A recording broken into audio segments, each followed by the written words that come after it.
Good morning. Everybody made it in okay? I don't see anyone who's nearly as wet as I am. I thought I was going to have to steal a Lighthouse shirt. Cool. Everybody's here. Who's excited for midterms? Everybody? Yeah? Good end to week 5? Or are you really sad that SQL week is over? You could do another week of that, right? Yeah. Yeah. I think we should add, I'll talk to the powers that be. We'll add 3 more weeks to the curriculum. It'll be great. Our new 15-week. Awesome. But before we get into this, so there'll be no coding from me today. There'll be no live demoing anything. This is going to be the most definitely the most slideshowy thing I ever do for you. But I don't want to slip into, I'm just reading the slides to you and we're just doing like a PowerPoint presentation. I still want this to be a conversation. So if you have questions about any of the stuff that we talk about, feel free to jump in if you have comments, concerns, anything like that. Because otherwise you're going to get super bored as I just next slide, next slide, next slide. Okay, but first, we'll get some stuff out of the way. I'll try to vary my tone. Suddenly I'll be screaming and you'll be like, why is he screaming? I'll be like, commit! All right, but anyway, sorry to the people on the recording. That was probably a bad idea. There's some stuff I got to get out of the way first, though. So this is all Encompass, but I just want to remind you that you'll be demoing your midterms next Friday at noon sharp. So make sure you're here like 11:30, 11 o'clock, so you can get together with your project members, walk through how you're going to demo, make sure everything's working, that you can actually, all of your routes are working and you're not getting like 404 errors or anything. And then following that, you'll have a short lunch break, and then there'll be a career services workshop between 1 and 4 p.m. And it's in Compass, but I just want to remind you of that next week. So don't feel like you could just come in, demo, and then take off. The other thing I want to talk to you about is because we've switched to this new Friday at noon thing. It used to be that you would start your midterm projects on Wednesday, and you would demo on the Monday when the new cohort starts. So like week 1, day 1, they finish their welcome to boot camp, remember the 5 things, don't compare yourself to others, the golden rules and stuff, and then they were immediately demoed the week 5 midterms. And I went through that. So week 1, day 1, you're surrounded by strangers, you don't know what's going on, you're brand new to boot camp, and then these people come up and show you these amazing apps that they've built. And you're like, 5 weeks from now, I'll be able to do that? It would be like if you're walking into a gym or something and all these buff, beautiful people are coming out the door and you'll be like, that's going to be me 5 weeks from now. But you have a different perspective because you saw them week 2, day 5, right? Just as you're going to be presenting to not exactly new students. So what was your perception of the midterm projects? Were you like, that's so far above, or were you starting to see like, oh, I can see how the skills that I've got right now could be leveraged to build something like that? Oh, that's right, because it was all weird. Okay, never mind. I'll ask the next cohort. Thank you for your input. So you didn't actually see any midterm projects? Okay, cool. But you didn't actually see that. Okay, I'll reserve that question for the next one. Thank you. Cool. So let's get started here. So this is affectionately referred to as the sermon. This slide deck was created by our original head instructor, Don Burks, who was here for 5 years. And he actually wrote a book on project planning. So this was his opportunity to drag out the soapbox and stand on it and preach to everybody, right? So I don't know how preachy I'm going to get, but we'll see. So planning your midterm, or why you're not ready to code yet. A lot of what we're going to talk about is the planning process that you should go through before you ever start coding, okay? If you're going to tune out, that's pretty much it. Plan before you start, okay? Cool. So step 1, if you haven't already, you got your groups and everything, and you've probably already talked about the projects. I would invite you to revisit this list again today. We're going to talk a little bit. Why don't we talk a little bit about what we want you to get out of this week? Okay. This is an educational week. You're going to learn hopefully a lot about working together on a team, contributing to the same code base, making decisions that maybe not everybody on your team agrees with. But if you're 2 people, it'll be easier. With 3 people, you might get more disagreement. But one of the things that can happen to students is they'll say, I'm not as strong as the other members of my team or my partner is. So I'm just going to fall on my sword and I'm going to say, I'm passable at CSS or something. So everybody else, you build the ERD, you build the database and the API, and I'll just do a little bit on the side because I'm terrible and I don't want to throw the project, right? If you're feeling like this, don't do that at all. This is not the opportunity to fall on your sword. You're not saving your team. You're not demoing to a bunch of investors. You're here to learn, so make sure that your education is foremost. And try to choose things that are challenging to you. Don't just fall into, I really like databases. That was my thing. I finally understood something, so I'm going to do databases because I don't really understand EJS and stuff. You can take care of that. Do the thing that makes you uncomfortable. I can't remember what rule it is. It might be 3 or 5, but get comfortable with being uncomfortable, right? Because when you're a professional dev, you're not going to get to pick and choose what you do. Your senior is going to tell you what you're doing, okay? So get used to stretching yourself and working on things that you think they might be a little bit beyond you or something, especially if you're working with someone who's really strong on the back end and you're really strong on the front end, let's say. If you swap, you get to experience that whole other world. You get another week of working in there, but you can also mentor each other, right? You can ask your teammate, like, does this look okay? I know you're better at this than me. Is this all right? But don't just stick with what you know. You're here to learn. You paid a lot of money to be here to learn. This is yet another opportunity to learn. So please utilize this, okay? So picking a project, I'm not going to walk through what the projects are. You can read them. There are no harder or easier ones. They're all around the same level of difficulty. And I actually just gave the week 11 day 4 breakout yesterday on take-home challenges, if anybody has ever heard of those. As an alternative to whiteboard testing, sometimes you'll get a take-home challenge from an employer. They'll say, build a tic-tac-toe game or something like that in a weekend and submit the code to me on Monday. So these are kind of challenges that you might get handed in that situation when you're looking for a job, okay? So everything that you learn here, apply that to every project going forward, okay? Cool. Any questions about the projects? Anybody have any concerns or anything? Does everybody have a favorite they've already picked out? Or 2? Right? Okay. So where do I start? Empty text file. That's the scariest thing in the world, right? Second scariest thing, probably standing in front of a bunch of people and typing is probably the scariest thing in the world. Data. Always start. I like to think about your data and your database as the foundation of the building. You could start building out a building and saying there's going to be a bathroom here and there's going to be a plug-in here, and after the fact, we'll wire all that up. But how well would that construction project go? As we watched that tower go up next to us, they laid all the wiring, all the cabling, all the plumbing in, and then they built the floor on top of it. And then the next floor, all the wiring, all the cabling, right? It was all planned out from the beginning, right? So plan your data. I already gave you the spiel about that data is the most important thing. We talked about the Facebook example, right?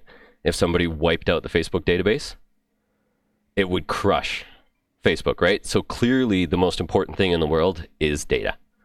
I love databases. I'm like a data guy. When I see a table that's got 100,000 records, I'm like, yeah. We actually had a PR. We decided to alter a table at my old work. And we added a new field, and because it couldn't be null, but we didn't have this data already, I had about 450,000 records. I had to truncate the table. In other words, I had to delete all of my records and then start fresh with all new stuff.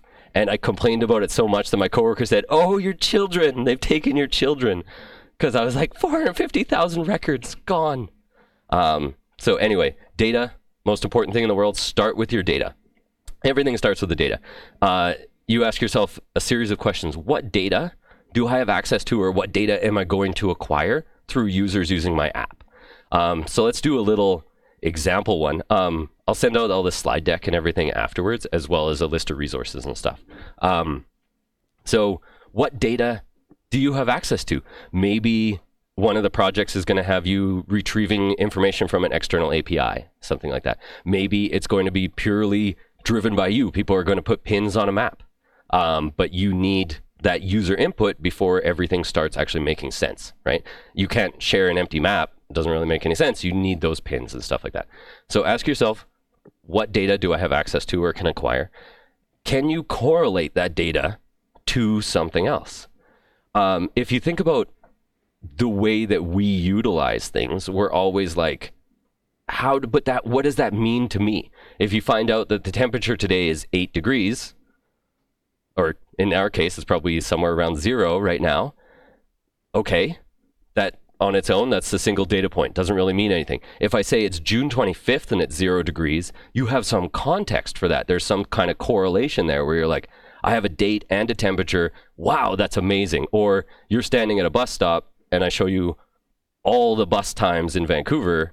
That's not really helpful. If I show you the time of the next bus that you want at your stop, suddenly that starts to make sense. That's useful information to you. How does that benefit you? And that leads us into the third point, is how can you pivot the data that you have access to or the data that you're going to acquire in order to add value?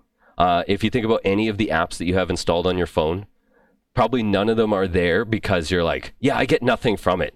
I just open it and leave my phone on my desk and then I close it later. So they give you value in some way. They're a messaging app. They help you keep in touch with your friends. It's a calendar thing that sends you reminders, right? Think about anything you use. You're not necessarily so concerned about the features of what it does as much as does it benefit you? And think about apps that you tell your friends about. What are you going to tell them? You're going to tell them how much it's going to benefit them to utilize this app, right? So we want to see how we can grab data and spin it to provide benefit to people, okay? So features versus benefits. This is a big one. This can be hard for devs because we're all about fancy widgets and features and adding new things. So be clear with yourself and your group about what is just a flashy new thing and what actually benefits the end user, the people who are going to utilize your app. What's just like a nice to have, but is completely adjacent. You could build an app full of features, but if no one gains any benefit from those features, no one's going to actually use your application, right? And you can have apps that have extremely few number of features, but they're really, really beneficial features and people will utilize them, okay? So here are the 4 universal values. We should probably have like a asterisk there. But in general, most people can agree with these 4 things. They want to look good. And look good doesn't necessarily mean dressed up, nice hair. It can also mean respect or empathy or something like that from other people. They want to look good in the eyes of other people. You want your friends and your family and even strangers to look well on you, right? You probably don't walk around hoping everybody hates you, right? So this is kind of a universal thing. So think about like apps that help you look good. We have Instagram filters and stuff like that, right? They fancy up your picture or they make your life look way more epic than it might actually be, but people give you those likes and the follows and stuff, and you get that little dopamine hit, the same thing that we get when all of our tests go green and things like that, right? But you get a whole bunch of people liking that you're on vacation or something, it feels good, right? And that leads us into the second point, is we like things that make us feel good. And sometimes those are counter to looking good. I really, really enjoy chocolate cake, but that's kind of counter to looking good as well. If all I do is eat chocolate cake because it makes me feel good, I might not end up looking the greatest afterwards, right? And sometimes these are in conflict with each other. And we call that integrity when you do something that makes you feel good but doesn't look good, or vice versa, you do something that makes you look good to others and might not necessarily feel good. We all want to save time. I think everybody can agree with that. We want things to run faster. We want things to remind us of stuff so that we don't have to. We like templates, that everything's already filled out. How many times have we just utilized the default, right? Because devs are lazy. So we like to save time. So figure out if your app saves somebody some time. If I know exactly when that bus is going to come to the bus stop, I don't have to show up 20 minutes early just in case it shows up. I don't want to miss it. If I know to the minute when it's going to show up, I can go right there, step on board the bus, and drive away, right? So I've saved time. And the other one, saving money. How can we help somebody save money? And it's not necessarily like cash. It could be assets. It could be, how do we make your home more valuable? How do we make whatever more valuable? How do we save you time and money while making you feel good or look good or look good? Okay. So these are kind of like the universals of applications. And when you get out into the real world, there will be a lot of thought about why are people going to use our app. If you get on with a startup, there will be a lot of talk about like, how are we going to make people think that their lives will improve if they're utilizing our application. Okay. So this is a little microcosm where you get to play with that. Cool. User stories. Any questions so far? I've fallen into, it's 10:16 and I've done 16 minutes of talking. No questions? It's all good? Everybody still awake for the most part? Okay. User stories. Has anyone ever heard of user stories? You probably have, right? Or done some reading about them? Cool. So a user story helps us think about how users are actually going to utilize our application, and it helps us build out features towards that end, right? So what is a user story? As a blank, I want to blank because blank. As a blog poster, I want to be able to write blogs because I want to be able to share them with my friends, right? As a user, I want to be able to save pictures that I like because I like them. Sometimes it's just that simple as, as a blank, I want to blank because blank. So there's also a variant of this. As a blank, I should be able to blank because blank. So as a user, I should be able to save photos as favorites because I want to revisit them later. You can also completely negate user stories. So you could say, remember with Tiny App, you couldn't see other users' shortened URLs, right? So you can say, as a user, I should not be able to see shortened URLs that don't belong to me because they don't belong to me, right? So you can write these in either the positive or the negative, okay? There is also user scenarios, which are kind of similar, but they're more about how the app is actually going to function for you. So given blank, when blank, then blank. So given that I am a user of the application, when I want to save a photo, then I can click on an icon or something and save that photo to my favorites. So here's an example one. Title, user should be able to save a story. Traditional user story, as a user, I want to be able to save a story I'm reading because I found it useful. Makes sense? So written as a scenario, given that I'm reading a story, when I tap the icon, whatever it is, a save icon or something, to save a story, then it is saved to my saved stories. And we have some extra information down here that you can start to build out. You say, oh, I said that they're going to be able to tap an icon. So icon is going to be some kind of bookmark icon. We'll figure that out as a team, whatever that icon's going to look like. But we also might have a design that we put together to say, how does this actually going to look on a web page? What is there going to be a nav bar? Where is this save button going to be in relation to the story? Things like that. So you can imagine if this was all filled out and we had the icons and the design and everything all set up, you could give this to anybody in this room and they could get started on it because you'd have an idea of what we want to accomplish, where we're going, as well as the design and the icon already. So you can see how, and you don't need hundreds of these. For these little projects, just a handful, just a couple of them to get you started about thinking, where are we going to go with this app? What do users want to do? Because it leads into what information is pertinent to the user. What do I need to store? What are they going to need access to? Here's an alternative one. Because it adds on the And this is a great opportunity to think about, what extras could we do? So you see they tacked on an and here, and alter the icon to indicate success. That would be handy, right? Imagine in Twitter I don't know if you got as far as the stretch work to actually make the icons do anything, but usually when you click on the heart or something like that, it turns green or something to show that you heart that photo, right? It's nice to think about those little bits of user feedback. There's nothing worse than clicking on a button to add something to the cart, and then nothing happens. And you're like, did it work? Now I need to visit the cart page in order to see if that actually, usually you get something like added to cart, or the cart will start to blink a couple times in the corner or something to show you some kind of user feedback. Something actually happened. So we're going to talk a little bit about MVPs. If no one has is anyone familiar with what an MVP is? Not most valuable player, but in terms of app development. No, the MVC is model view controller, but that was an excellent guess. Minimum viable product. Thank you, Mitch. It is. It's the minimum viable product. You can another concept would be like proof of concept, something like that. Usually when an app goes to market, it is the minimum viable product because you want to get it out into the marketplace, gaining users and gaining traction while you're still building out additional features. Okay, but we're going to do a supplementary kind of thing to MVP because we don't want you to get to minimum viable product because you're not going to market. You're not going to demo this for a bunch of investors. Nobody's actually going to sign up for your app.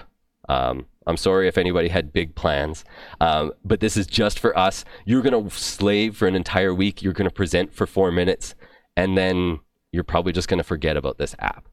So that's why I stress that the learning outcomes from this week are not necessarily about the coding. It's about working as a group, as a team, and running through a project from start to finish. Okay, so we're actually going to do what KV likes to call is MVD. It's something. So minimum viable demo is what you're shooting for. Okay, what can you demo to the other users? What can you demo to the students that'll be here? What can you demo to your classmates and the staff, right? For next Friday. So don't get caught up in things like user registration and login pages and stuff like that, or crazy stretch features that are outside of the minimum requirements, because it would be terrible if your home page works and looks amazing, but nothing else in your app works. It actually feels really bad to stand up here and have everything just go south on you. Okay, so we're trying to get to next Friday noon, minimum viable demoable app. Okay, so decide on your aha moment. So the aha moment in application design is that moment where a user says, yes, I need this in my life. This is this is going to be the app that I utilize. If it's something like Uber Eats, in my case, they deliver McDonald's. That's my aha moment. If DoorDash delivered McDonald's, I would just stick with DoorDash, but Uber Eats will bring McDonald's to my house. And it's fantastic. I'm on a first name basis with most of the drivers. That might be a little weird, but that's my aha. That has become a pivotal app in my life because there was a moment where I said, I need this. I need more of this in my life. Okay. Does anyone recognize this picture? So, I don't know if it's actually been utilized in any movies. There's been a ton of documentaries about this house. This is the Winchester house, and not Sam and Dean. So, oh, good. Some people got that. Yeah. Okay, cool. Awesome. No, it's not two amazing-looking brothers who live in this house. It is the Winchester house. So, has anybody heard of Winchester rifles? They became incredibly popular. They're the ones where you flip your hand down to reload them. Okay, if that rings any bells. I'm not really a gun guy. But the Winchester rifle became amazingly popular because of the reload mechanism, and so everybody in the Old West owned a Winchester rifle. They had something like a 98% market share. Like everyone had a Winchester brand rifle, and they made a ton of money. The Winchesters were rich. They were like the oil barons of their day. So what happened is the patriarch of the Winchester family passed away, and their heirs came up, and they had all this money, but they were very much into the occult and the supernatural.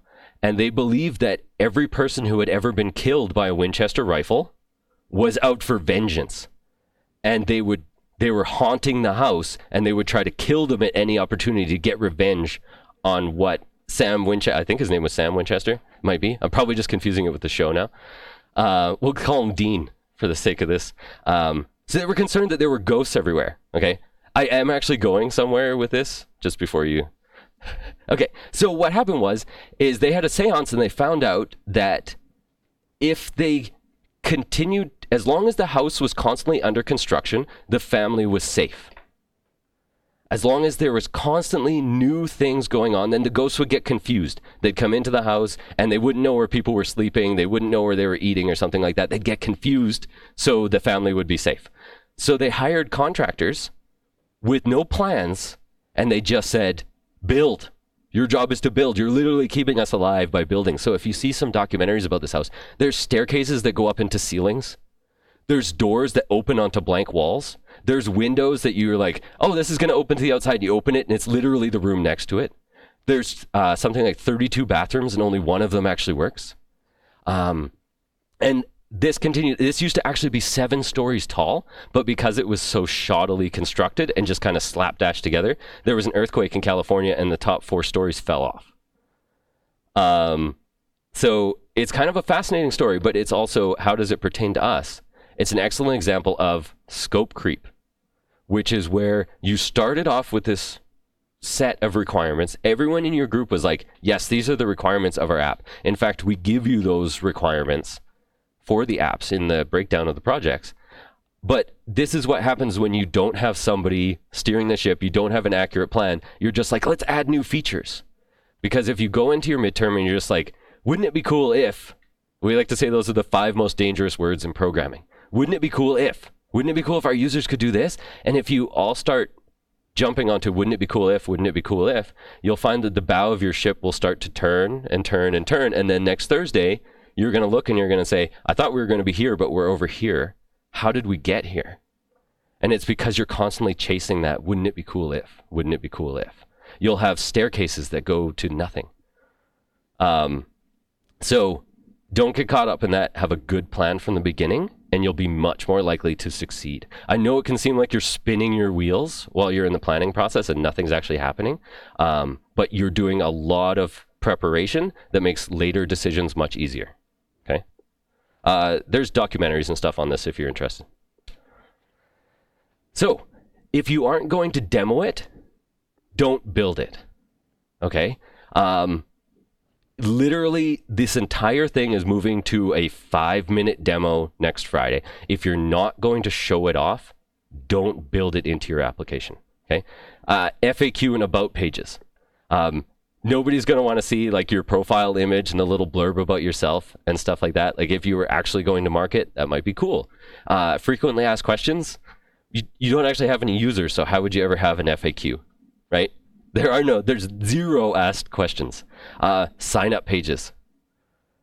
Nobody's going to register for your application. You're going to come in, you might have a single user, or you might have a front end and a back end. Like if you have the restaurant one, you might have a customer and a chef log in.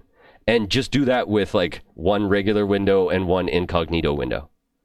Okay? But already be logged in.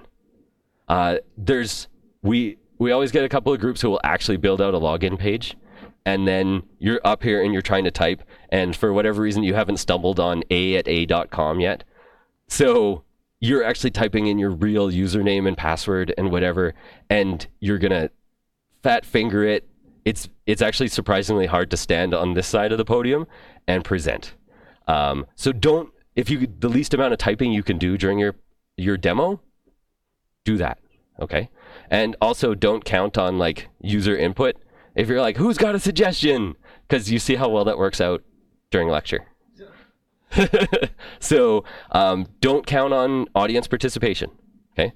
And so avoid this. They're wrapped in controversy tags. Here's some XHTML for us, because we're going to give you this. And as it says down here, Don't ever do this in production. So can everybody read what's happening on this with this chunk of express code? We have app.get/login/whatever, and then we immediately just set that to the session cookie. We just say, okay, rec.session.userid equals whatever you passed in, and you're logged in. Congratulations. Okay, so if you need a user to be logged in, just do this. Login/whatever, chef, restaurateur, customer, and you're logged in and you're moving on. Okay, don't waste any time at all on login and registration. Okay, it's needlessly wasted. You're not going to demo it. Don't build it. I just pointed at my screen. Should probably point at that screen. So we give you this piece of code as well. Feel free to absolutely use this, but never do this in the wild, obviously, because it's horrendously insecure. ERDs, and you're still not ready to code. Where's your data going to live?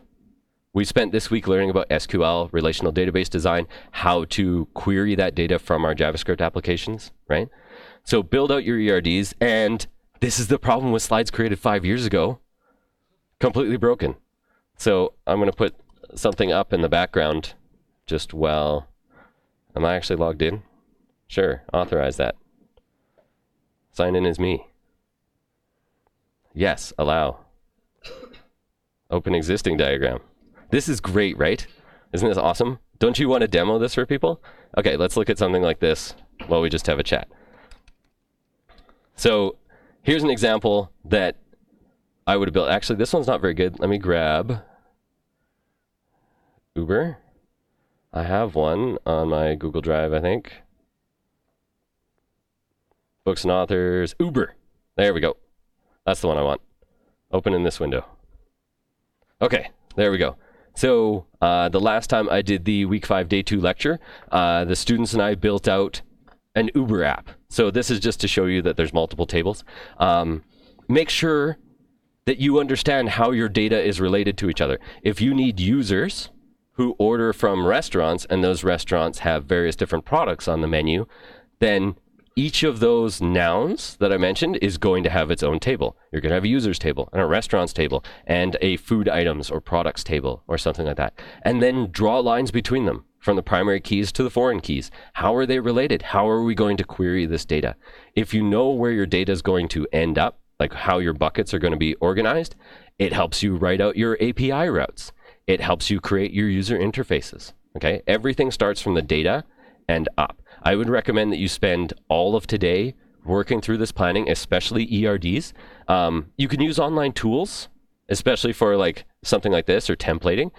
It works really well for me during lecture, especially remote, because it doesn't look very good to write on the whiteboard. But utilize the whiteboards. Because it's very easy to just, you write something out and then somebody says, no, we need to move that. That's going to be a foreign key now. And you just wipe that out and you write something different in there. Okay. And you can very quickly as a group figure out your ERD, figure out what it's going to look like, figure out what your mock-ups are going to look like. Okay. A little bit about whiteboard etiquette at Lighthouse. Try to use them and then like use them up and then like leave it. Just walk away. Maybe they were there for half an hour or 45 minutes or something, but other people need to utilize the whiteboards as well. Okay. The other thing about whiteboard etiquette is as soon as you put that marker down and you turn your back, assume that whiteboard was cleaned. Okay. Assume that another mentor or somebody came over and just and then started their own little thing, or another group started their ERDs. Okay. So take a photo of it, make sure that you record whatever you needed, and then as soon as you turn your back, assume that it got wiped out. You can also utilize the windows. Nobody's done it in quite a while, but whiteboard markers work on the windows. And then you can clean them off afterwards. So if all of the whiteboards are busy, grab a window. Okay. But work your way through all this stuff. And like I said, I'll send you some tools and things, but there's nothing that really beats a whiteboard or even pen and paper while you're just collaborating with somebody else. Okay. So, yes. Yeah.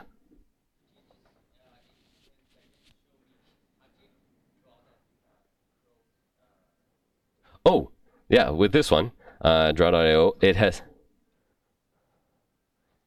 Are you looking at that particular connection?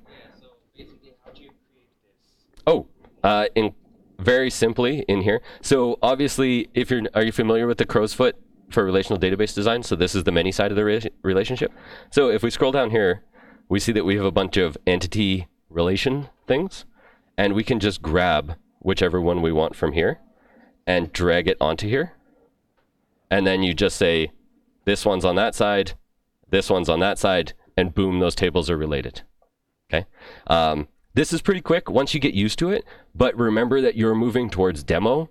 The purpose of this week is not to learn all the tips and tricks about draw.io. Okay, so if it seems too complicated, just do it the easy way. Okay, devs are lazy. We want to learn the least amount we have to do to get the job done. Okay. All right, so that's what would have been in this slide. So your tables, as we talked about, your tables are your nouns, right? Users, restaurants, food items, music, albums, songs, any nouns, anything you can say is going to be one of your tables. Orders, things like that. Even if they're not actual things, because an order is not an actual physical thing. I can't give you an order, but it's a digital thing. It's something that exists. It's a record of all of the items that you ordered, right? So tables are nouns, and where are we going to get these nouns from? User stories. As a user, okay, there's a noun. I should be able to save a story. There's another noun. Because I find it useful, I should be able to save it to my saved stories. There's another noun. So you can see how all of this leads towards filling in the pieces for you. So definitely take the time to write out these user stories. We will be revisiting them. How are we doing for time? 10:37. Tech choices. For your final projects, you and your group mates will choose the entire tech stack. You could decide to stay with Node. You learn Rails by that time. So a lot of students will do a Rails backend because they really like Active Record, which is the anti-SQL. You just say users.all and it gives you back all of the users. And after this week, people get to that week and they're like, this is the greatest. I never have to write an SQL query ever again. I just users.all, restaurants.all. I'm done. So you will get a chance to make tech choices. We have already made the tech choices for you for this project. I think there's a slide later on. This is 23 of 67. So we'll come back to the particular tech choices that you get to, that I'll talk about what you get to choose, and then I'll show you the things that you don't get to choose. And I keep saying the real world, when you're a professional dev, it's going to be many, many, many years before you get to make any choices at all. Okay? It's the seniors and the CTOs who decide on the structure of your application, the technology stack. So you won't get to make these decisions when you're out there. You're just going to do what you get told to do. Okay? Which sounds way worse than it actually is. Being a dev is awesome. just in case you were worried. Deployment, and you're still not ready to code. You can decide early on, do we want to deploy this? We have a couple different options. You can just serve it from localhost, as we've been doing for all of our apps. We all know how to do that, right? npm start, and you just visit it. You're going to more than likely be demoing off of a single machine, so that's totally fine. Just open one window up in, what do they call it? Chrome. I'm blanking right now. But the anonymous view in Chrome, can't remember what it's, incognito mode.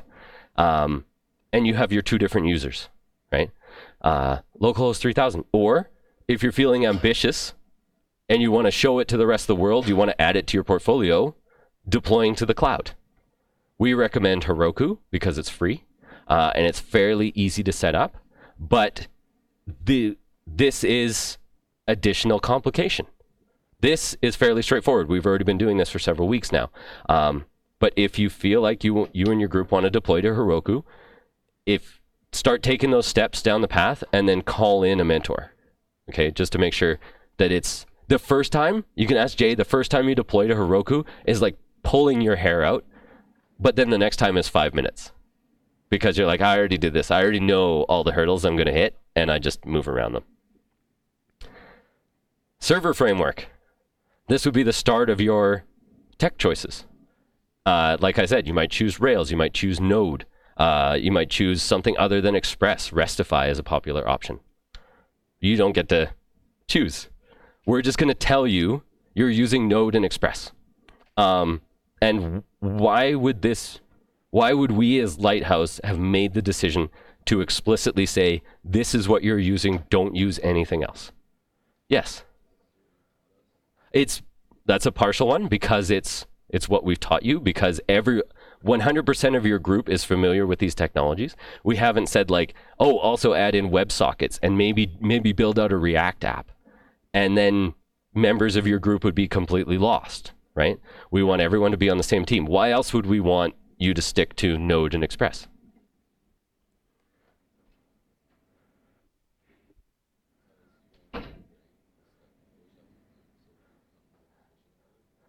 It's another awesome answer that I'd never thought of, which is that we want you to get another crack at just revisiting these things and working on your pain points. If you say, if you don't understand like immediately the difference between TinyApp was a multi-page app and Tweeter was a single-page app and how that worked, if you don't immediately understand that, talk to a mentor. Okay, hit assistance request and just say, yeah, I'm still not clear on how TinyApp is different than Tweeter. Okay, make sure that's solid for you. Why else would we do Node and Express? As you've already seen, our mentors have a variety of experience. Right? Some of them are Python devs, some of them are Java devs, some of them work in the Rails world. Some of them have been doing it for 20 years, like Carl. Some of them have been doing it for a year or two. So we want to stick to things that you can immediately get mentorship for. 100% of our mentor team knows Node and Express. Okay? So if you have an issue, that's not going to stop you for very long. You're just going to hit assistance request. A mentor is going to come over and leapfrog you forward, and you're going to be off and running again. If you chose, like, yeah, I'm going to write my backend in Django, and we're going to learn Python, then there might be one or two mentors that maybe work on Mondays and Fridays or something that could help you out. That's something for the final projects to kind of stretch your legs a bit and be like, I think we are ready to take on another challenge. We don't want you to work on learning new things right now. Okay? And we want to make sure that you can get the help that you need. So everybody's on the same page. You're using Node and Express, and we'll just move on from there. Don't forget about NPM. This is where you actually get to make choices. You can actually NPM and add packages that help you out. Maybe you want to utilize like dates. If no one's heard of Moment, has everyone heard of Moment? Did you come across this during Tweeter? And how great was that?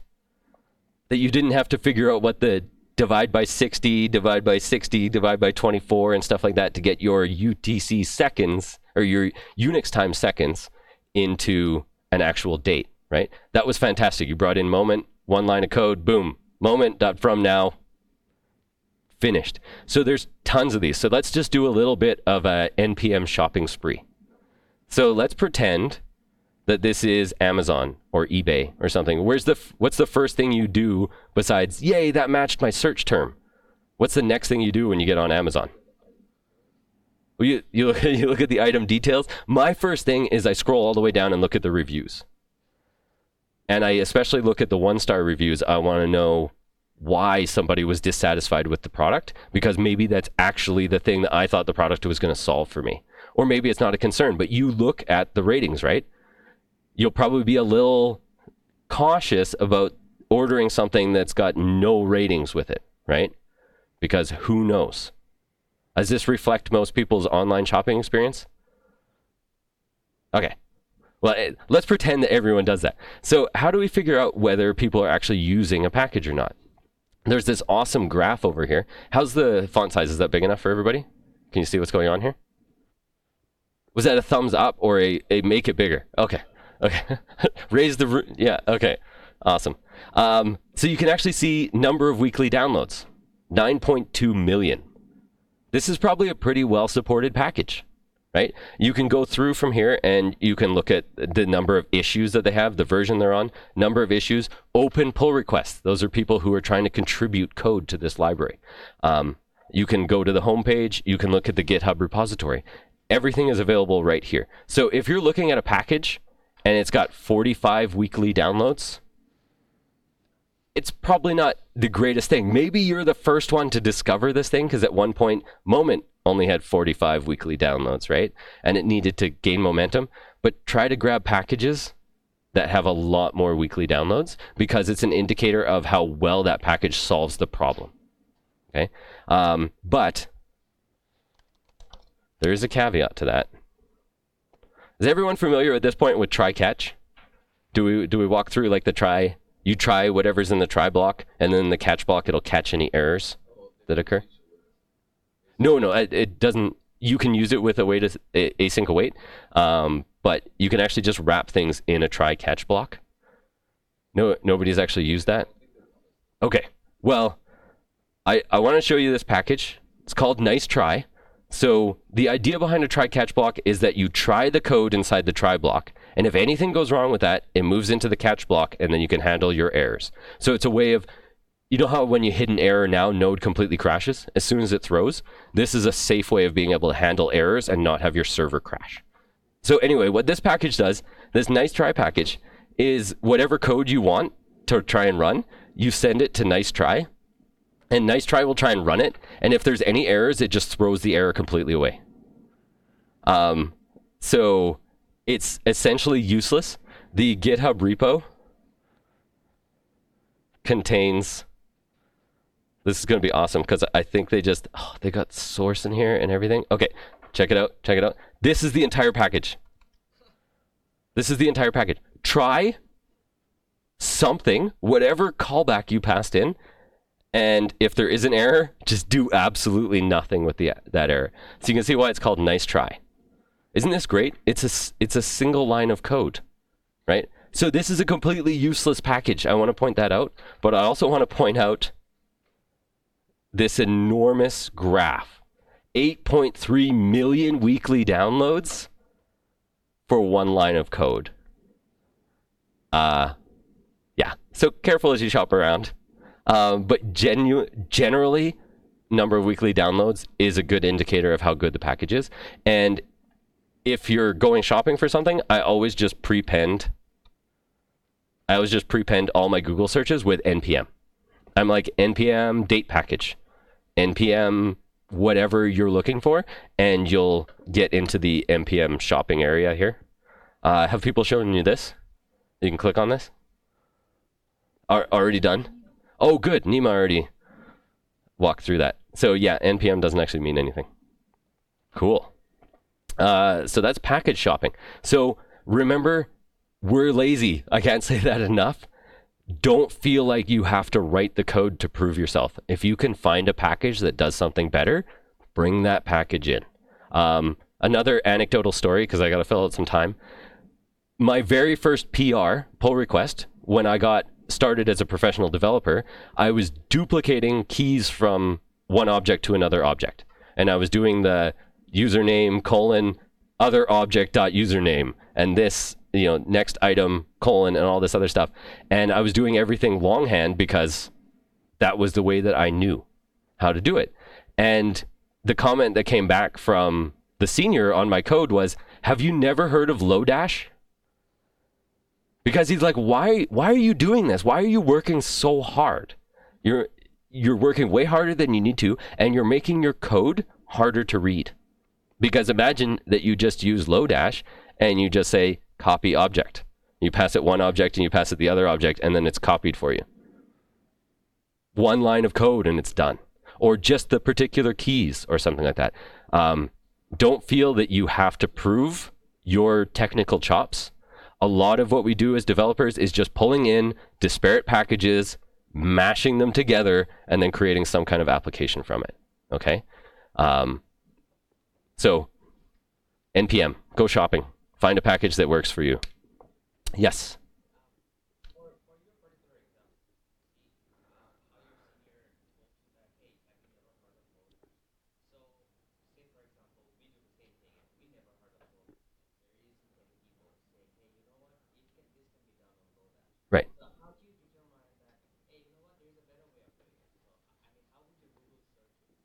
So, right.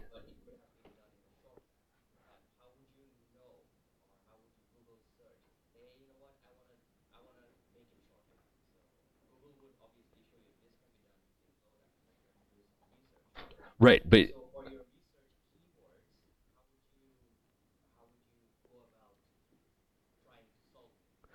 so for the recording, the question was if you are unfamiliar with the process or you don't have a senior who's or a mentor who's going to say just use this package, how would you find packages?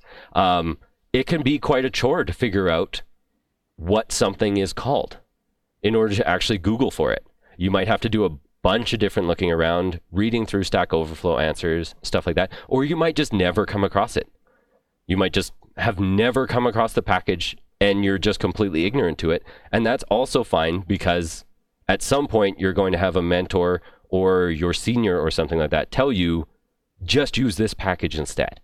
And then that's how it opens up your mind to the possibility that, oh, this other thing exists. I always like to say that the difference between a junior, an intermediate, and a senior is just ignorance. Seniors are, and I don't use that in like being ignorant. You know, I use it in like that you just don't know. Seniors are also ignorant. They're just less ignorant than intermediates. Intermediates are ignorant. They're just less ignorant than juniors, right? And if you ever find a programmer who tells you that they're not ignorant, that they know everything, they're lying, and you should stay away from them, okay? You want people who are good enough, and you want to get to the point where you feel safe enough to say, I don't know. I just don't know about that. Please tell me about that. And it's a great way to learn, and it's a growth mindset. Whereas if you say, no, I know all there is to know, and you're completely wrong, then you're not really going to learn that much, right? Did that kind of answer your question? Okay. Did anybody else have any questions before we move on? 10:52. We'll talk quickly about routes, and then we'll move on. So, or we'll go for break. Your routes. Your routes would be the next thing after you decide on what your data is. Do you remember the lecture on RESTful architecture? What does REST stand for? Representational state transfer.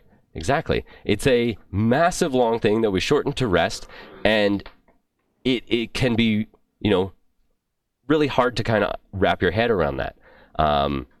But it simply means that your routes are modeled after your underlying resources, right? If you have a get/users, then that's going to retrieve all of your users, right? And if you have a get/user/ID, you're going to return the user with that particular ID, right? It maps to the underlying things. So if you want to retrieve all of the restaurants from the restaurants table, you would have get/restaurants, right? And your query would be select star from restaurants and return that back again, right?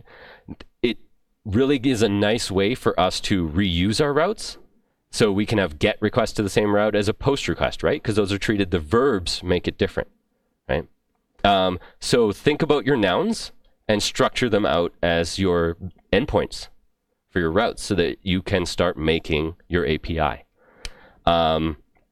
You have to plan out your routes. Points to consider.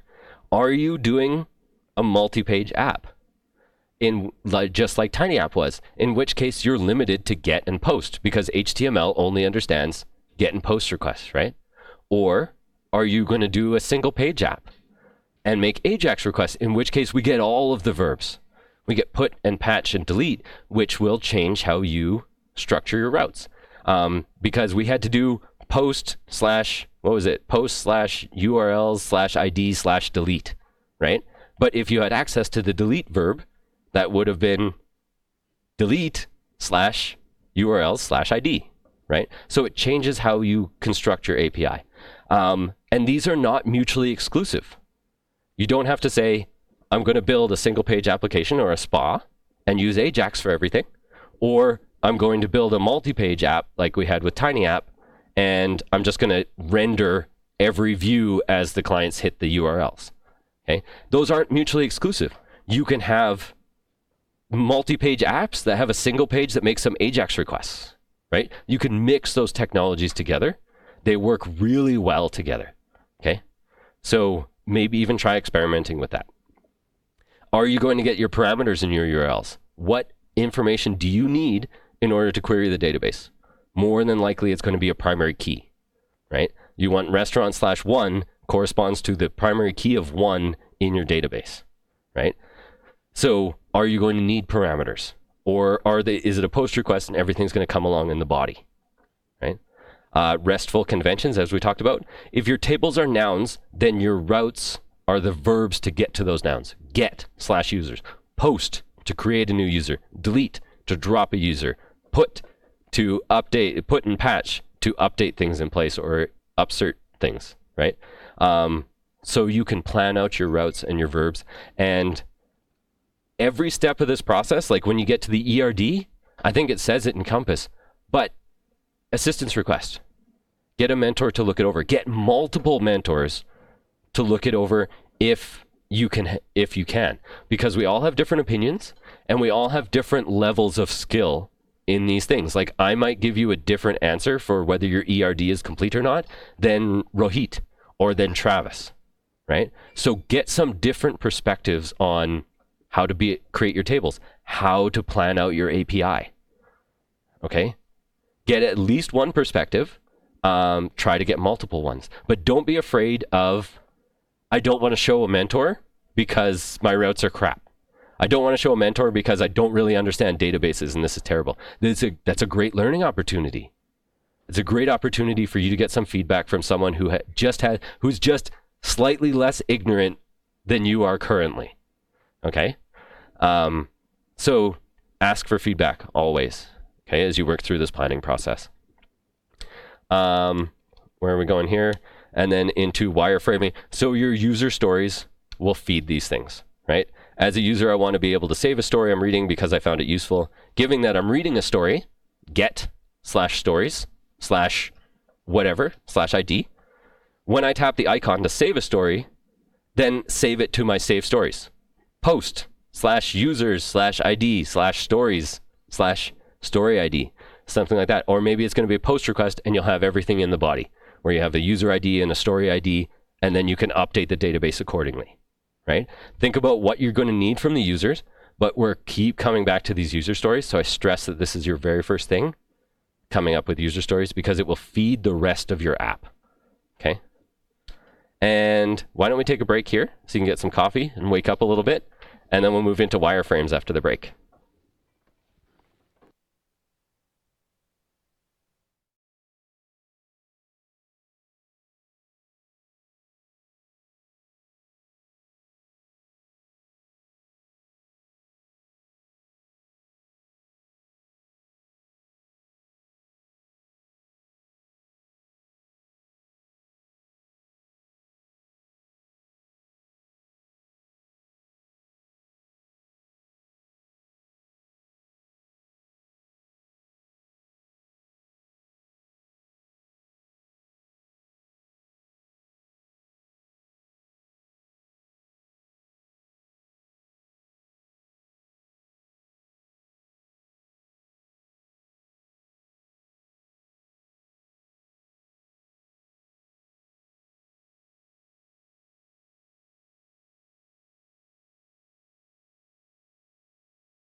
recording back on. How are we doing for time? 11:09. Awesome. Is everyone super, super bored? I don't want to wait for the feedback to... Oh, good. Okay. I don't want to wait for the feedback. I don't want to wait for all the 1-star feedbacks to come back, or the 1 duck feedback. Like, make sure Andy never lectures again. It's just PowerPoint. Ever. Yeah. Never for our cohort. All the other cohorts can have them, right? Okay. So, wireframing. And notice that Don has pedantically put in here, yet again, you're still not ready to code. I guarantee there's a slide in this slide deck somewhere that says you're ready to code. Okay, I can guarantee that. Spoilers, but it's going to be there. Wireframes. Has anyone ever heard of wireframes? Has anyone ever seen a wireframe? So a wireframe is a kind of a mock-up. It's different from a mock-up because a mock-up usually has a lot more. It's usually done by like a graphic designer, and it will actually look more like an actual physical web page, but it will just be a static image. You'll get mock-ups when you actually start working from graphic designers, right? So a wireframe is literally just that. It's just the wires. It's like placeholders. Like there's going to be a picture here, and there's going to be some kind of profile name, and there's going to be some stats about them, and then we'll have a couple blobs of text down here, and then maybe some widgets at the bottom of the page. Super quick. You can just draw this out on a whiteboard. You can say, okay, I'm going to have a carousel at the top that rotates images through, and then we're going to have ordering down below. You'll be able to add items to the cart or whatever. Just sketch this out. It does not have to be super amazing. It just has to have enough information that everyone on your team knows what's going to happen, okay? So that maybe on day 1, today, you decide, I'm going to do all the front end stuff, but then by next Wednesday, your priorities have shifted and your partner's actually going to do all the front end stuff. Well, don't hold anything back that they would have needed. Okay, one of the big things about working on a team, especially in tech, is we all need to be on the same page. Every one of us needs to be on that page, right? Because we all need to be pulling towards the same goal. If I'm pulling this way and you're pulling that way, we might be making forward progress, but we're not making as much as if we were all pulling in the same direction, right? I think I should have been a mime. Okay. I'm raising the roof again. There we go. Okay, so wireframes are a way to describe the layout, define data hierarchy, and demonstrate interactions between the different ones. So as our user story from before, maybe this is the story that user was reading, and then you'll have a save button somewhere. And you'll be like, this is that icon we were referring to in the user story. Okay. There are good ways to do this, and there are bad ways to do this. Okay. So this is a recreation of an actual wireframe that was given to an alumni to work on at their first job. So what happened is they got placed as an intern, and about a month afterwards, the hiring manager called Lighthouse because they didn't have a senior, they didn't have like an intermediate or anything. So the condition of hire was that our old head instructor, Don, would work as like the senior and like once a week would talk with the student and coach them. But other than that, they were building out this app from the ground up by themselves. I wouldn't recommend that as your first job, okay? But so about a month in, the hiring manager called Don and said, I want a different student. We chose the wrong one. No work is getting done on our app. And Don says, well, that was a strong student. Like, what's the issue? And the hiring manager says, they have to redo over and over and over and over all of the designs. I give them the design and they build it, and then I tell them that's wrong. What are you doing? And he says, well, send me over what you're sending to the students. And he got this. And so at the top, that's cool. This is what we talked about from the last slide. Great. You've got an image up here, and you've got some title. This is, yeah, as he noted here, that makes sense, totally. And then some text down here. This might be lorem ipsum or some kind of placeholder text. Great. You know exactly where to go from here. Then we hit this thing down here. Notifications. What does that entail? Are these going to be, is this going to show up like an alert and then go away? Like when you had Tweeter and there was like not to your text, your tweet is too long, you know, but it went away when that problem was fixed. Is this going to be a bunch of icons? Is it going to roll up when they click on it or something happens? Is it going to dismiss itself? Like there were so many questions. And so the alumni was just taking a stab at something. They just went in a direction, and then that turned out to be wrong because they didn't get enough information. And then they got in trouble with the hiring manager who said, no, I gave you the drawing. Why did you not make it look like the drawing? So Dawn had to have a conversation with them about completeness of information. If you're going to provide, this is why I'm saying that even if you think you're going to do it and you're like, I don't need to put that on the wireframe because I'll be doing it and I'll remember when it comes time, maybe you're not going to be the one who does it. So get everything onto this wireframe and be explicit about what notifications means and the functionality of that. And maybe you're going to have another wireframe that shows that that's an expanded box. And your user is going to walk through the application at some point. Something's going to happen, right? So try to be as explicit as possible during this planning stages. There's another way that you can mess this up as well. This is, I grabbed every single widget that I could and I put them all on the screen together. Job's done. There's my single page app. It's everything you could ever want on a single page. This is incredibly busy, right? There's a lot of stuff going on here. It's complete. You can see that there's going to be some kind of image here. There's your navigation across the top and things like that, but it's very busy. And I want to point something out because I haven't seen any midterm projects and very, very few final projects actually do this, is what is the first thing that I say? What is one of the things that I ask you every single lecture that I give you, and sometimes multiple times? Is the font size okay?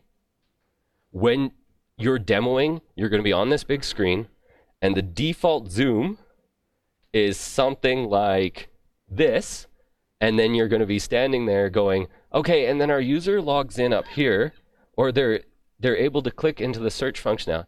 That it's not going to demo very well, right? People beyond 10 feet away will not be able to see what's going on. You're going to actually demo at about 150%. So build your app with this in mind. And that's what I was talking to Jay about during the break, is make sure that you've got, when you zoom in on your resource wall or something, you're only going to see 3 wide and possibly only 2 of the items. So don't fill your database with 100 resources that you're going to scroll and scroll and scroll and scroll through, okay? Remember that you want to demo at 150%, so build your CSS and everything to accommodate 150%, okay? If you want to, anytime during the day, you can come over here, plug in, test it out. I can show you how to switch over. It's literally a switch on the back of the TV that we press that either shows the queue or it shows your screen. And test it out, see what it's going to look like. Because there's also the scaling thing. Like as soon as I plug into this TV, it scales my MacBook again.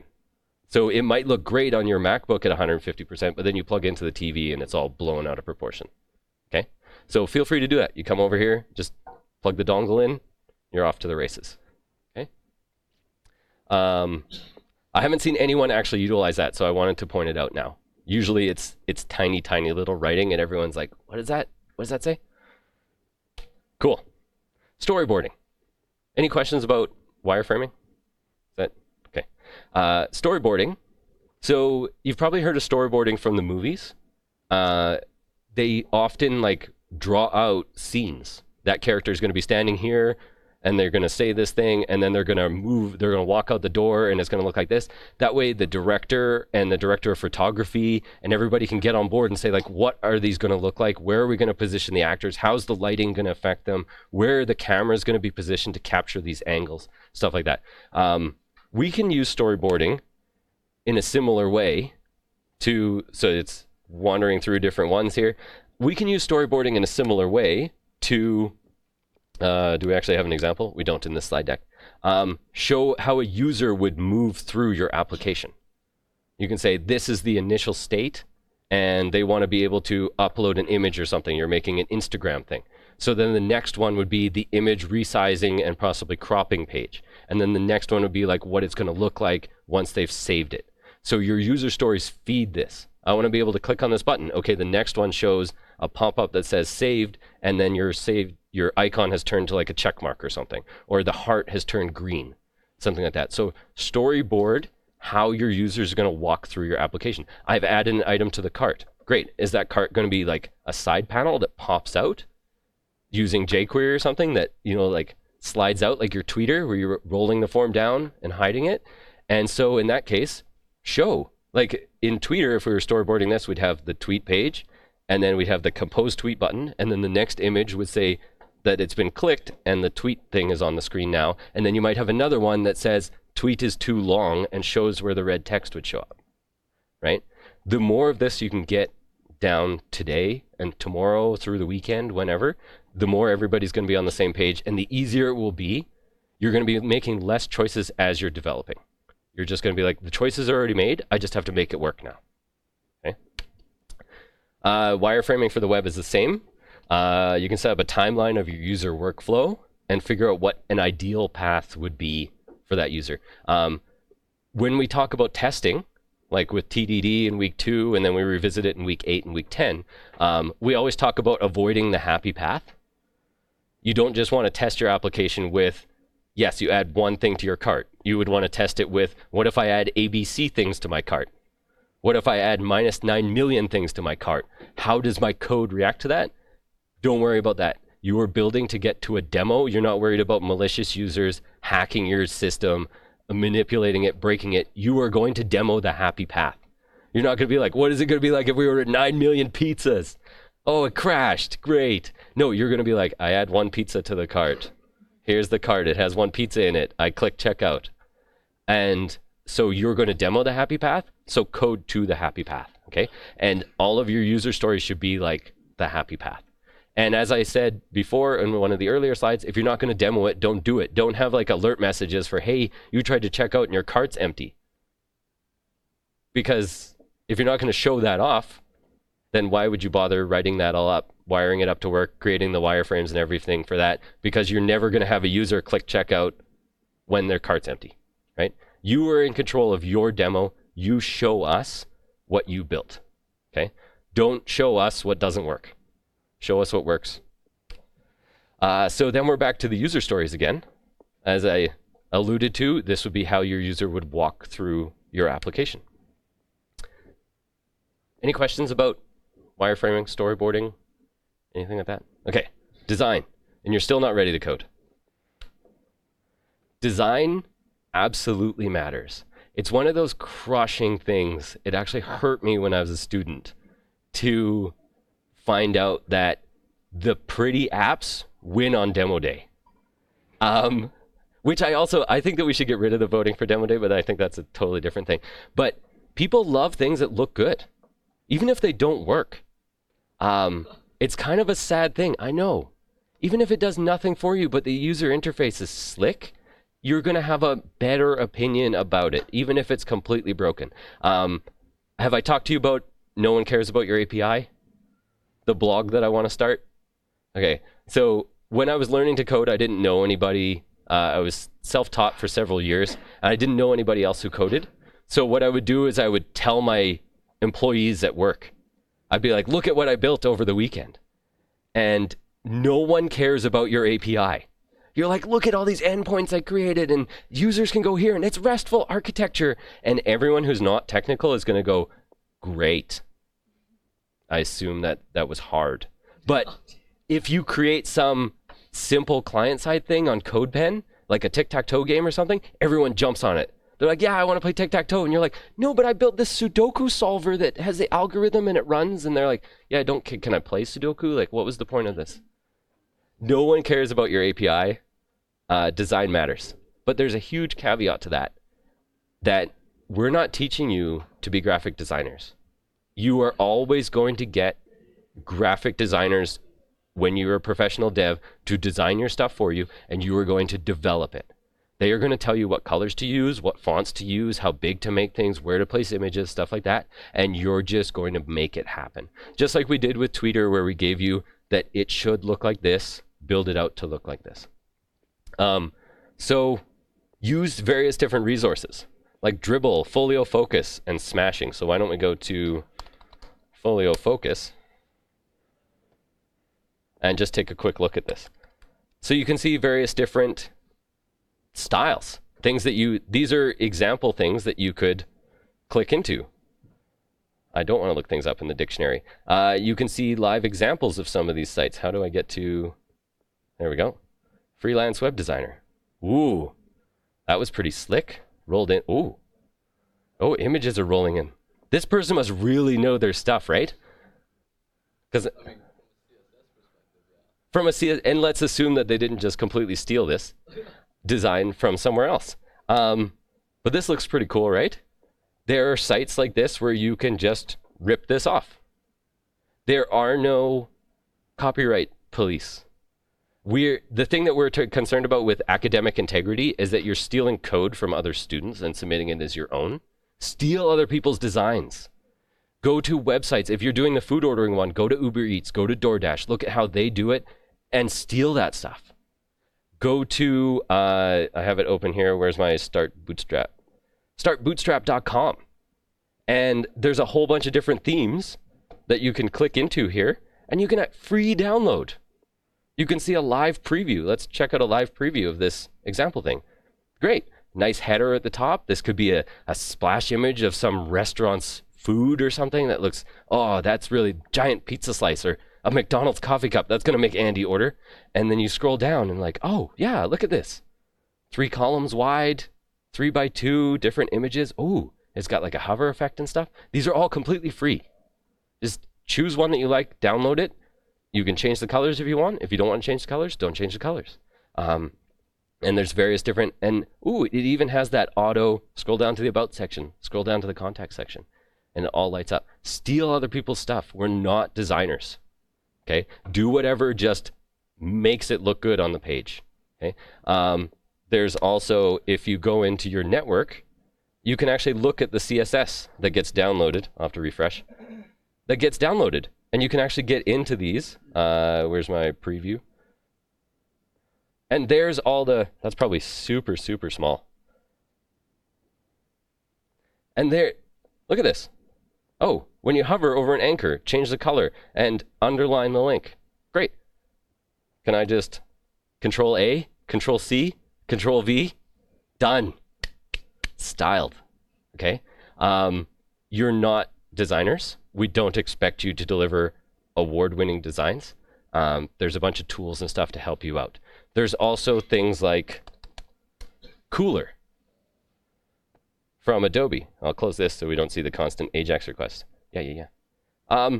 This will show you like different color mappings.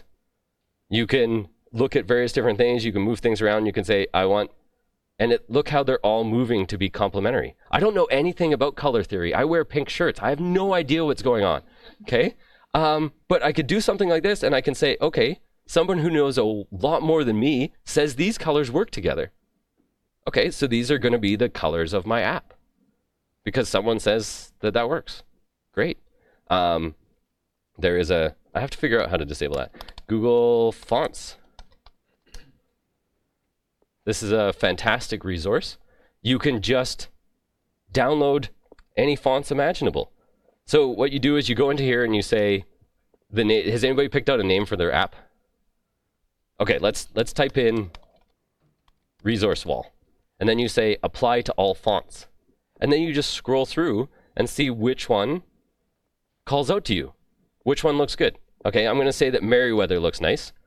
You can click into it. You can see all of the examples of this font. You can go back here and let's say, okay, I want Ibarra Real Nova. There we go. That was hard to say for some reason. Click the plus. Family selected. We go down here. And look at that. It actually gave me the link to copy and paste into my index.html.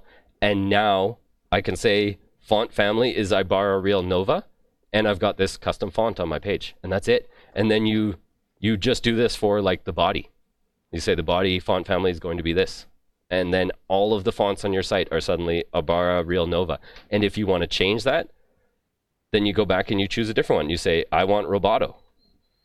And you click into here, and now you've got Ibarra Real Nova And where is it? Oh, I must have minused it. No, I don't want to go into Compass. I'm just crazy clicking now. Beware of this when you're... Okay, select this font. There we go. Now I've got Lighthouse in there. And it's updated my CDN link. See how both of them are in there. I borrow Real Nova and... Can I slide over? Nope. It's got a minimum amount of... There we go. And Lighthouse. It's just that simple. And boom, you've got a font. So pick out something that looks good. Pick out colors that look good. And just move on with your day. Okay? Where are we? So visit sites for inspiration. I'm going to send out with the lecture notes and the slide deck a bunch of different websites that you can go to for various different things. Okay? So that brings us to this. There are no awards for creativity. There's a reason why every site on the internet looks exactly the same, because it works. We've got this thing at the top, and it's got these little pips to show you that something's going to scroll in, right? We've got a carousel on the top. And then we've got a little blurb about us. And then 3-column layout. Always 3 columns. And you might say, like, well, surely that's not every site. So you remember Mocha and Chai? There's a competitor to Mocha and Chai called Cucumber. And Cucumber is like tools and techniques that elevate teams to greatness. Oh, those people look like they're doing some great stuff back there, right? If you want stock images, there's stock image sites. If you want to pull something in and make it look like people are enjoying your app, great. Who knows? These people, it could be someone they hired. It could just be stock image they stole. Hey, whoa. Yeah, check it out. I didn't mean to click on that. Go back. 3-column layout. Fascinating. Ooh, look, a carousel that's moving on its own. And 3-column layout again. Awesome. And then we move down. Oh, they switched it up. 4 columns now. And then there's a little blurb. Here's somebody talking somewhere. Could be a TED Talk. This is probably an important technology. And that brings us down to this. Now, this is a rabbit hole. Because if you stare at this for long enough, you just get transfixed. Like I was looking at this last night, and then suddenly it was 2 in the morning, and I don't know what happened. But, so, little things like this. But notice that there's nothing groundbreaking here. Does this not look like every single website you've ever visited, ever? Yes.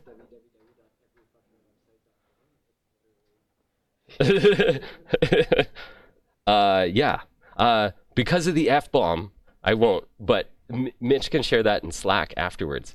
But yeah, you're not trying to win some kind of design competition. You're trying to get to something you can demo next Friday at noon. Okay, so don't spend a lot of time on this stuff. 3-column layout. Every website does it ever. Okay, so you don't have to reinvent the wheel here. Just steal somebody else's design. Okay, I'm gonna read this out, I think, unless you want to read it and just kind of absorb it. Like doing origami blindfolded. So always have a plan, right? And that's what I've been stressing for the last hour and a half, is always have that plan in place and think before you do, okay? And that pertains to like, one of the things that I want to visit with the alumni and with, senior students is how has the things that you've learned in boot camp, like your problem solving and stuff, affected your real life? Like how many of the things are you carrying over? Do you plan more? Do you do things in an incremental way? Are you less worried about learning something new because you've gotten so used to being uncomfortable? So just think about that, because I might ask you later on in future weeks, like how is what you've learned at boot camp affecting your non-technical life? Beyond just like, I never see my friends and family and wife or husband or dog ever. I'm here like 12 hours a day. You're killing us. Other than that.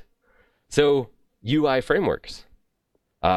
This would be something that you would choose in like for your final project. You're going to decide, are we going to do React? Are we going to do Angular? Is it just going to be a full stack Rails app? Are we going to do vanilla HTML, CSS, and JavaScript?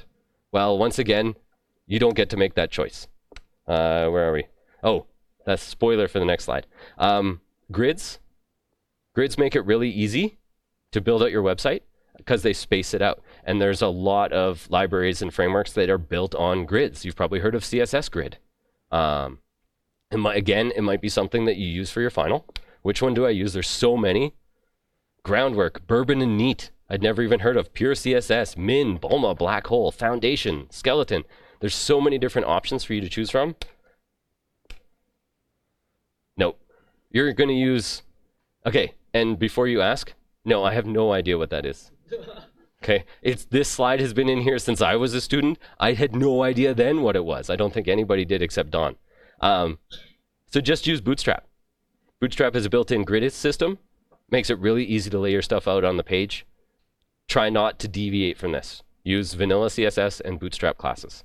Okay, Bootstrap has everybody visited the Get Bootstrap website and seen all the examples of all the the carousels and stuff like that? And then you can just download that code, just copy it and paste it. Great, do that.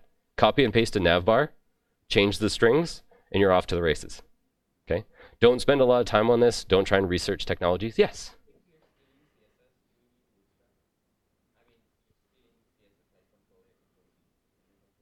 Right.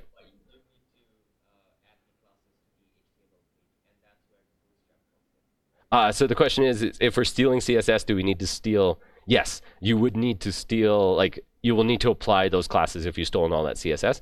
But you might not need Bootstrap if that site is not using Bootstrap. They might be using their own custom classes, and then you're just assigning those things to each thing. You're putting them into your HTML. Git. And you're still not ready to code. I'm annoying myself. This is great. So we talked about Git. I think we still talk about it on day 1, but it's part of the lecture on day 2. Right? You talk about the Git workflow. But unless you've worked as part of a team yet with other developers, you probably aren't used to the multi-developer workflow for Git. You're used to coding on master, pushing and pulling master, and the code never changes unless you change it yourself. Well, that's not going to happen with your project because other people are going to be contributing to this code base. So we have a slightly different workflow for Git. Here we have an example workflow that you could use where one person is going to own the repo. One of you will need to decide, I'm creating it in my GitHub. And then I'm going to add you as a collaborator so that you too can push and pull code to this repo. So you're going to clone it. Hopefully you're using branches. Do not code on master is our mantra around here. So you're going to check out a branch. It's going to be whatever your feature name is or whatever that is, whatever you're working on. You're going to code, and periodically your partners are going to say, okay, I pushed some code. Master has been updated. So you're going to say, okay, I need to check out to master. I need to pull the latest. Then you check out your branch, you merge master into your branch, and then you continue coding until you're ready to merge your branch into master, in which case you let your teammates know, hey, I just updated master, you guys need to pull the latest. Okay? Make sure that you're pulling every time somebody updates something, because if something broke, you want to know about it early. But you also want to make sure that you're not so far out of date that all these changes have happened and you're 17 commits behind master, and your code doesn't look anything at all like the master code anymore. Okay, so make sure you're constantly on that. Just git checkout master, pull the latest, check out your branch, merge it into your branch, and continue working. Okay, there's the asterisk of test, that every time you pull new code down and stuff like that, just test your application. These don't have to necessarily be unit tests that you've written. It could just be open up the app and make sure everything's still working, that merging that code in didn't break things. Right? Because it can happen. I would like to go a lot more in depth about this, but there's certain things I believe you can learn from cautionary tales. I can demonstrate SQL injection, and then you'll be like, okay, I always have to protect myself against this.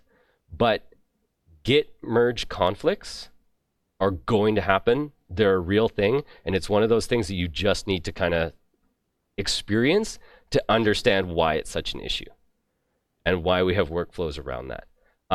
And it's better to discover it now while you're in a safe environment. You have mentors who can come over and help you sort things out, rather than you just completely avoid all this nasty stuff. And then it's week 1 on the job and you've got a merge conflict and you have no idea how to solve it, right? So I want you to experience this. I know it's going to be frustrating, but I really want you to experience merge conflicts, okay? And that's not, you have to suffer like I did. These are things that you are going to only see the benefit from different workflows from actually hitting the problem head on, okay? And then you will understand why we have these other workflows in place, okay?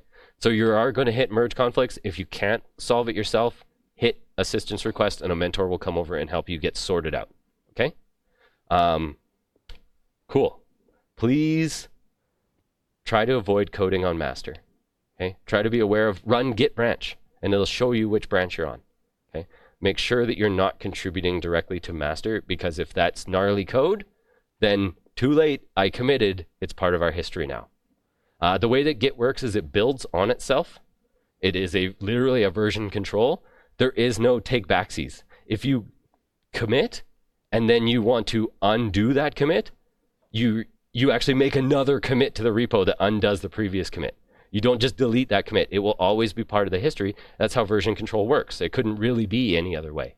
Okay? But if you're working on a branch and everything goes sideways, you can just check out a different branch and work over there. You can say, okay, I tried something. I imported a bunch of packages. They didn't work. I'm just going to forget that branch exists. I'm going to delete it or whatever, and I'm going to start working on another branch. Whereas if it's part of master and you've just broken the build, then everybody on your team has to scramble and try and figure out how it broke, where it broke, what the changes were, stuff like that. If you're just working safely on your own branch, you can mess things up all you want, and it doesn't really affect anything else. Okay? The only thing you'll lose is time. But please don't code on master. Scaffolding, or, oh, you're almost ready to code. Pair programming is a lot of fun. I really, really like pair programming.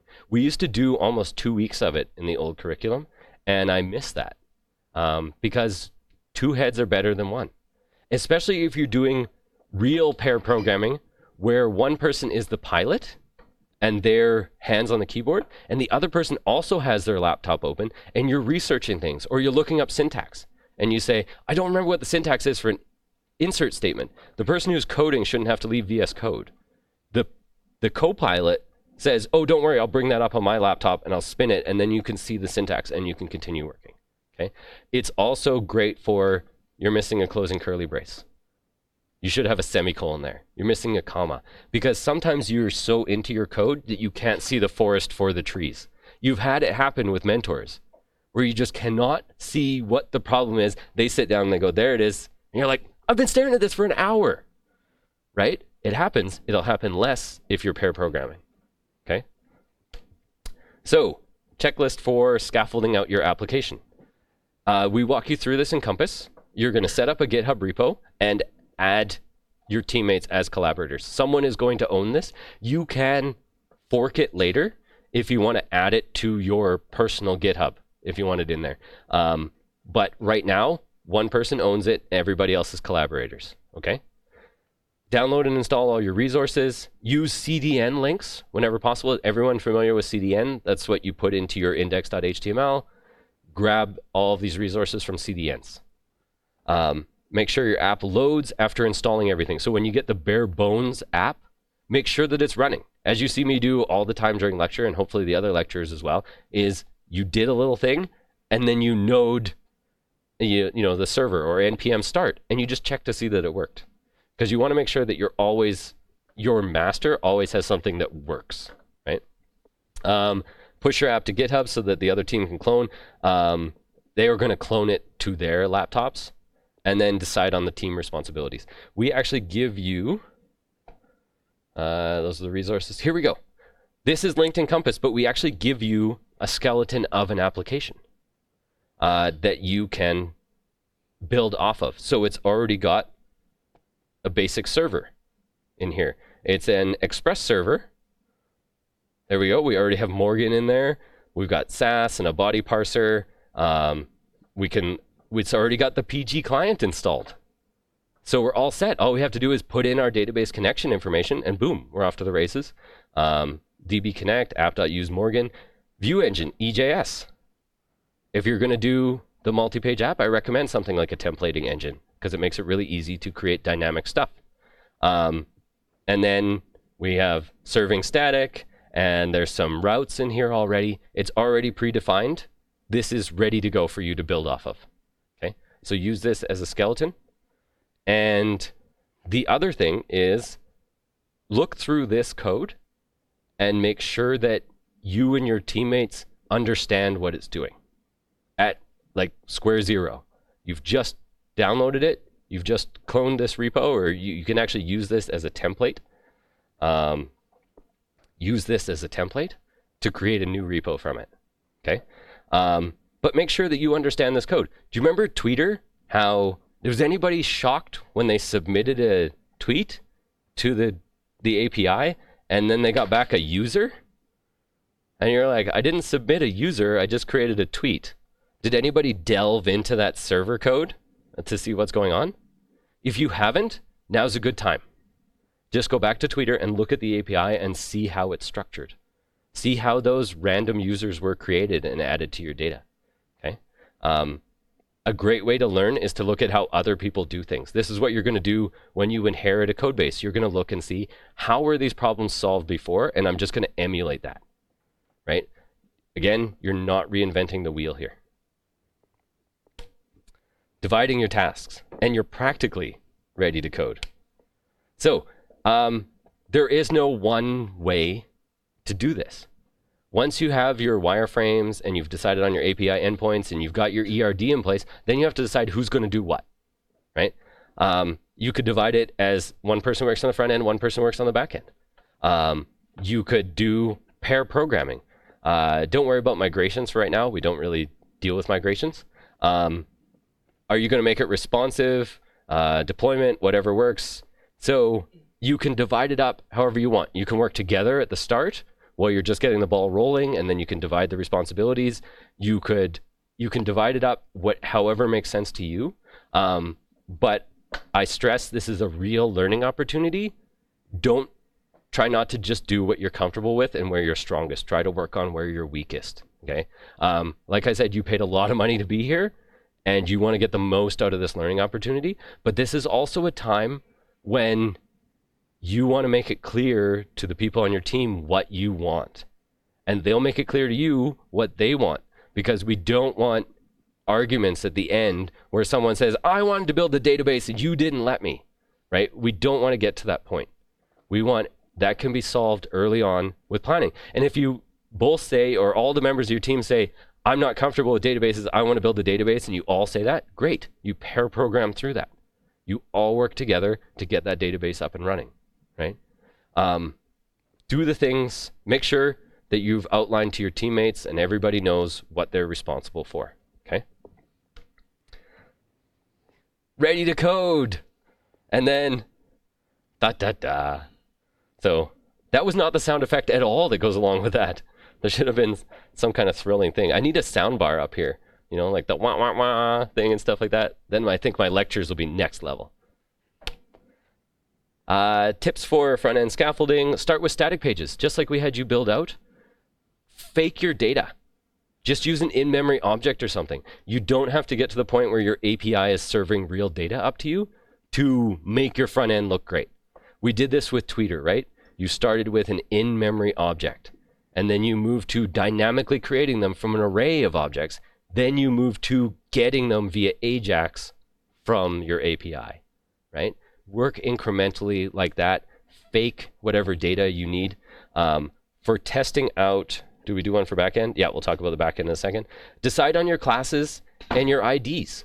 Make sure that everybody on the team agrees on how your classes are going to be named, what you're going to name them, what they're going to do. Is it going to be the tweet container? Is it going to be the tweets container?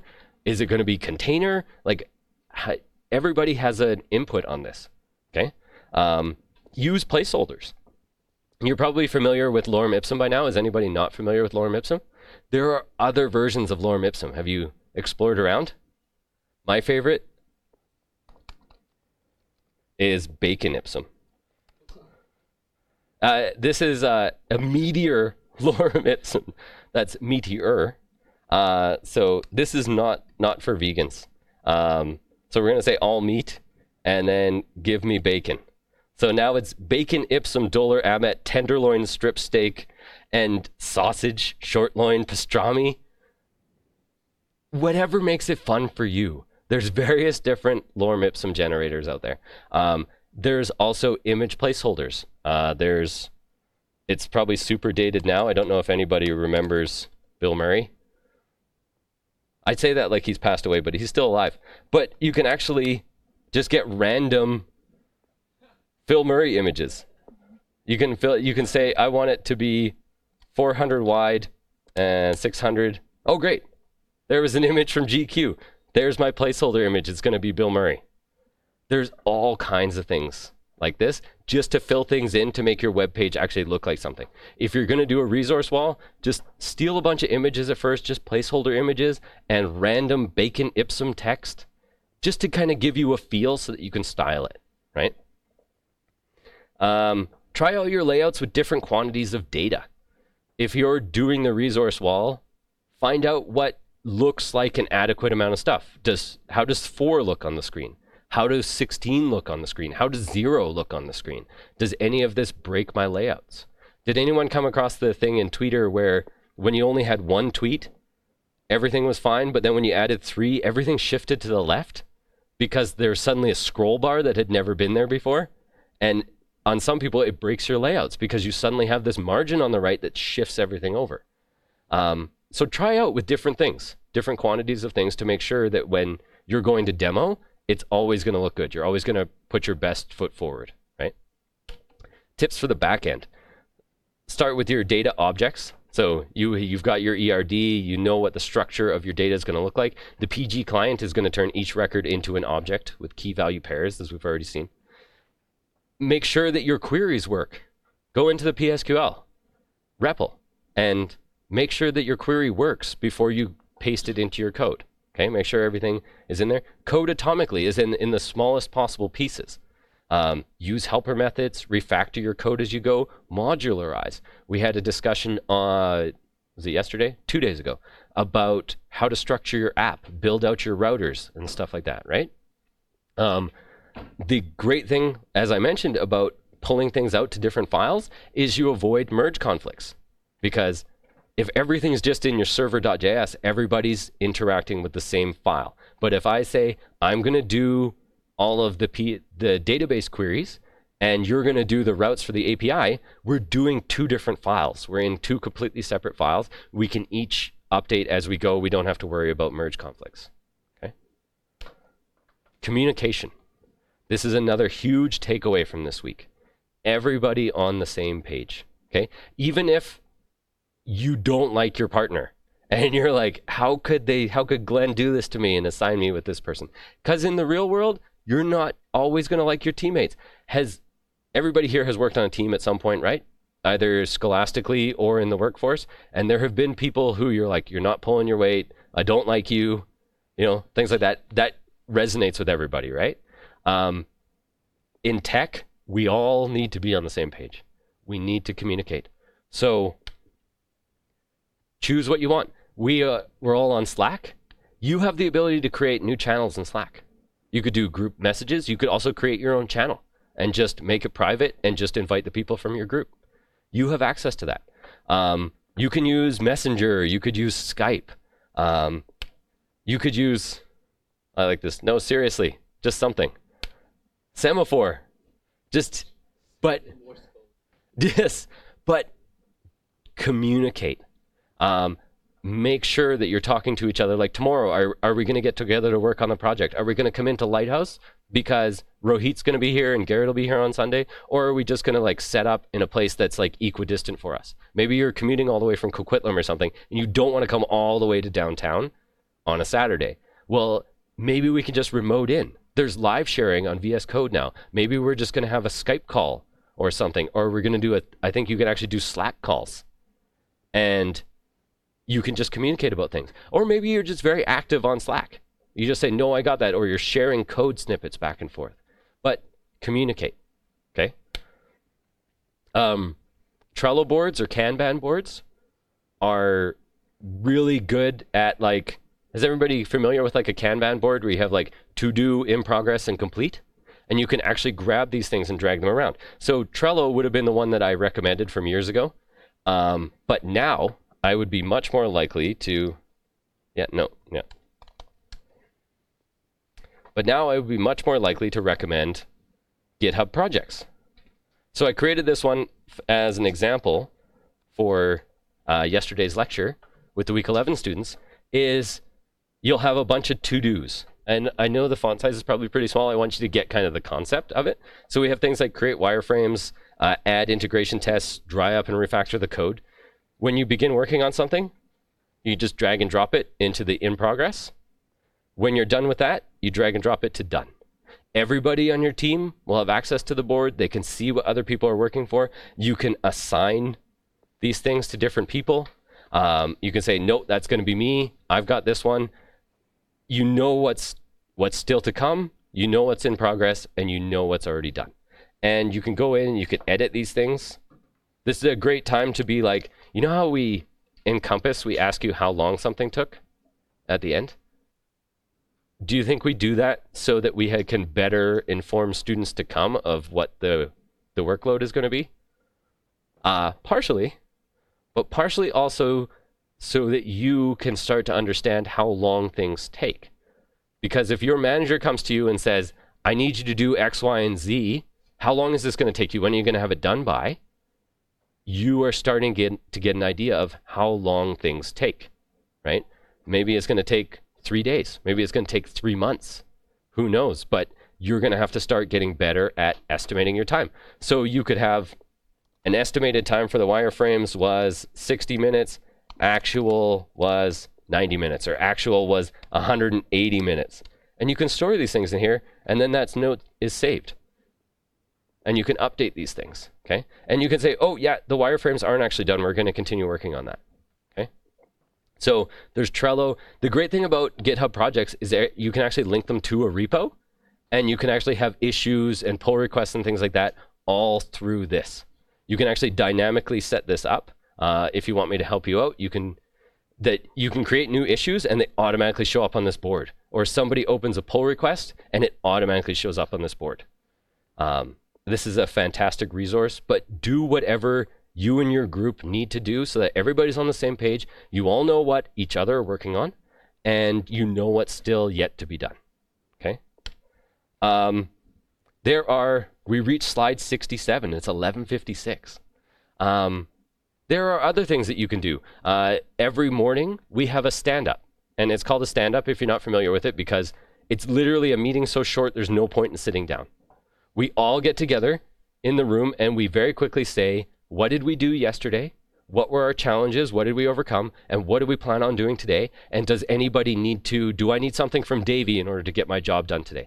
Do I need Glenn to finish the schedule for next week so I know what lectures I'm doing? Stuff like that.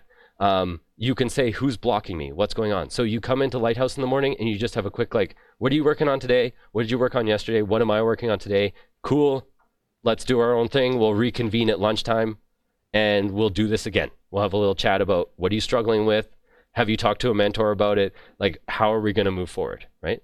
But talk with your teammates and work as a team. Okay, I don't want to see one person sitting over here, one person sitting over there, and then we find out on demo day and Glenn says, what was the hardest part of this project? And you say, well, the other guy didn't do anything. We don't want it to get to that point. We don't want finger pointing. We want everyone to feel like they got something out of this week. Okay? Any questions before I let you dive into your midterm projects?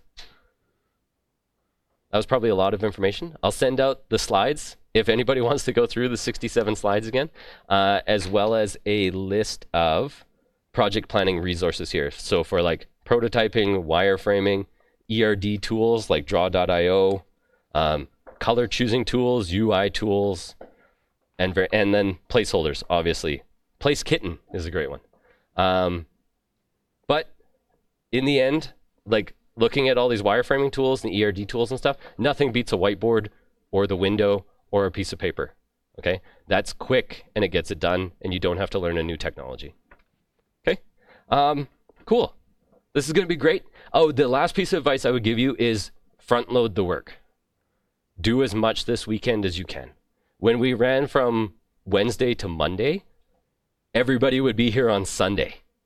We actually had students in my cohort sleep over because they were here for so long on the weekend. Don't leave everything until next Thursday. Do as much as you can this weekend to put you in the best position possible for Monday, Tuesday, Wednesday, Thursday next week. Okay? If you decide that you're like, I finally get a weekend off, this is great, I'm going to do absolutely nothing, you might find that you just don't have the time next week to finish everything. Okay? Cool. Thank you for your time. Good luck on your midterms.